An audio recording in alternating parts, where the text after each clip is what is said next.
February 9th, it is leg day, workout breakdown for the last week of the cycle. I'm not going to talk about the cycle much. Pretty straightforward, 10 rep max week. If you're actually on week 12, I know a lot of people are a week behind. If that's the case, obviously the following leg day will be your 10 rep max. But for those of you doing it, 10 rep max, again, you fail once, make sure you fail twice before you just immediately assume that you couldn't have gotten whatever weight it is you tried that first go around. As a lot of times you'd be shocked. A lot of times your body is just shocked by the weight that you pick up, and you just need to feel it. Your nervous system needs to feel it, and then the second time around, it tends to work better than the first time around in scenarios such as these.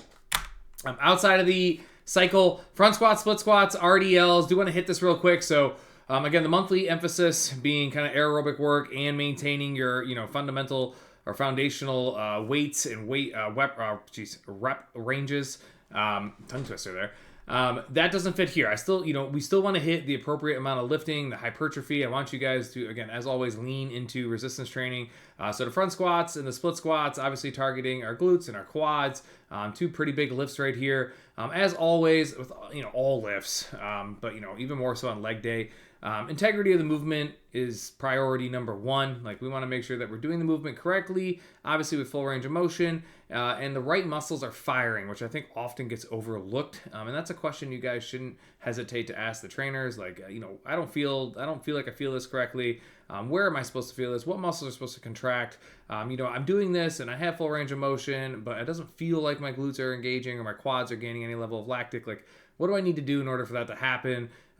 Those boxes need to be checked before you guys start loading weight. It's just a disaster waiting to happen.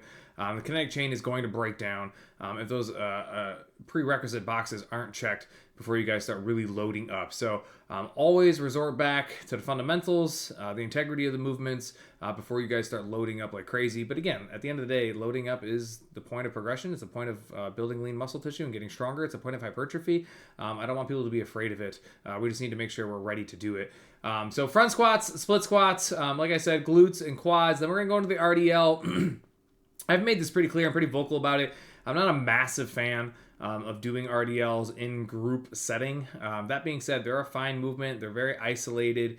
There's just a lot of technicalities to an RDL, and if you're not doing it correctly, you're not getting what is necessary out of it without, again, flawless execution. It's not that they don't work. They work fantastic.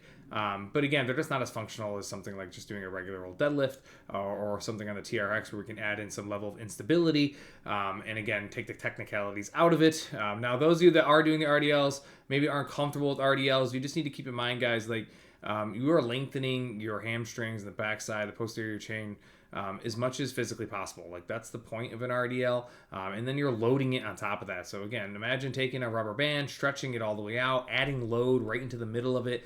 If it's not done properly, you're kind of, again, leaving the door open to a much higher risk of injury here. So this is not a movement that should ever be done quickly. And I even put tempo on here. I was about to say organic tempo should always be entrusted in an RDL. A pause at the bottom where you're at the full lengthening, whatever that range of motion looks like for you. And again, it's a hinging motion, and as we've talked about many times, especially on individual levels, guys, you're always safer with the weight closer to the midpoint of your body. So we want that weight not to float away from the midpoint of our body. Literally take your palms, rub them on your legs as you go down, keep the weight as close to the midpoint of your body as you physically can, especially if you're going to start going up in weight, but really just all the time. And again, really use tempo, take your time, pause at the bottom. You can be explosive on the way up as long as your trunk is engaged, protecting obviously your back and your spine. So again, great movement if it's done right. It's just there's a lot going on in an RDL, and in a group setting it can get a little chaotic, especially with people always paying attention to what other people are doing and maybe mimicking things that shouldn't be mimicked. So anyways, that's the first block. Lifting seems pretty black and white. There's always a lot more layers to be peeled back, especially on an individual level. The second block, which is where the monthly emphasis comes into play, and I did want to talk about pace control. I know it's really hard. I know in the class I have coached recently, I try to make a point to talk about pace control. Just because you can go over the designated output doesn't mean you should. And a lot of us really struggle with this. We do not know how to pace ourselves. For the majority of our workouts before these last couple of months, you guys aren't normally asked to do things at 60, 65, 70%. Like a lot of times, like, let's get through this as quickly as we can. Let's be as aggressive as we can, transition as fast as we can, which isn't necessarily bad on aerobic work. But the whole point of these months is to work on the VO2 max floor and the ceiling and start to get better understanding of what your thresholds are, what your percentages are correlated to a metric on each piece of equipment, and go from there. So this 70% right here, like, I really want you guys to try to stay no higher than 70%. Like, and 70% is, again, tapping the top of zone 2. Like, you're pushing, some of you probably be pushing into zone 3. Like, it's really aggressive, and it's going to be really hard for you to perform and transition into bodyweight squats at this type of volume if you overexert yourself on the ski erg. Now, I did put the ski erg instead of the bike, the rower, or the treadmill to save your legs. So that is there to save your legs. So your legs should be okay. They should be lactic free for the most part as you transition into these bodyweight squats. You're just going to have to keep control of your breathing and kind of shake your arms out because I'm sure our triceps and lats are going to be on fire. But again, it's going to work right through this 5-minute round 1, 4-minute round 2, 3-minute round 3, 2 and 1, etc.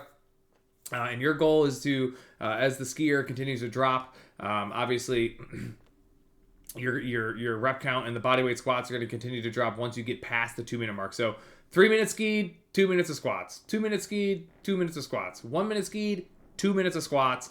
And then when you get over here, we got to change it a little bit. 1 minute skied, 1 minute of squats, 30 seconds skied, 30 seconds of squats as you guys go. So there's a lot of volume that's going to happen. Your quads, the lactic is going to build up, which I'm very interested to see how people respond to this going from the squats to the ski erg. I think people transitioning from the ski erg to the squats, if stayed at the appropriate output, is going to be a pretty fine and smooth transition. It's actually going to be the other way around once you guys start really hammering these reps under the assumption that you were trying to get as close to the CAT number as possible. But like the first block right here, the integrity of these squats goes a very long way on how this goes down. Like, if you are not using full range of motion, you're not going all the way down, you're not lengthening the muscles as much as possible, it's kind of irrelevant how many reps you get. Like, I would much rather you guys do 30 reps of full range of motion, kind of ass to calves type of thing, than you do those quarter and half rep things we see all the time because you're racing somebody, your pride and ego gets in the way.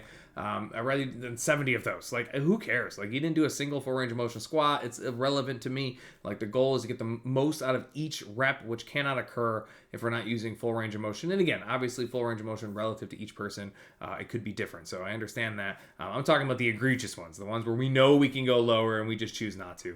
So either way, this will be a really fun block, certainly to transition through. It'll be fascinating to see how the quads hold up for this. And obviously, if you are keeping yourself under that 70%, you should be okay on the ski erg, I would think. You can always drop it down to 60, 55% if you need to. Again, it is floor work.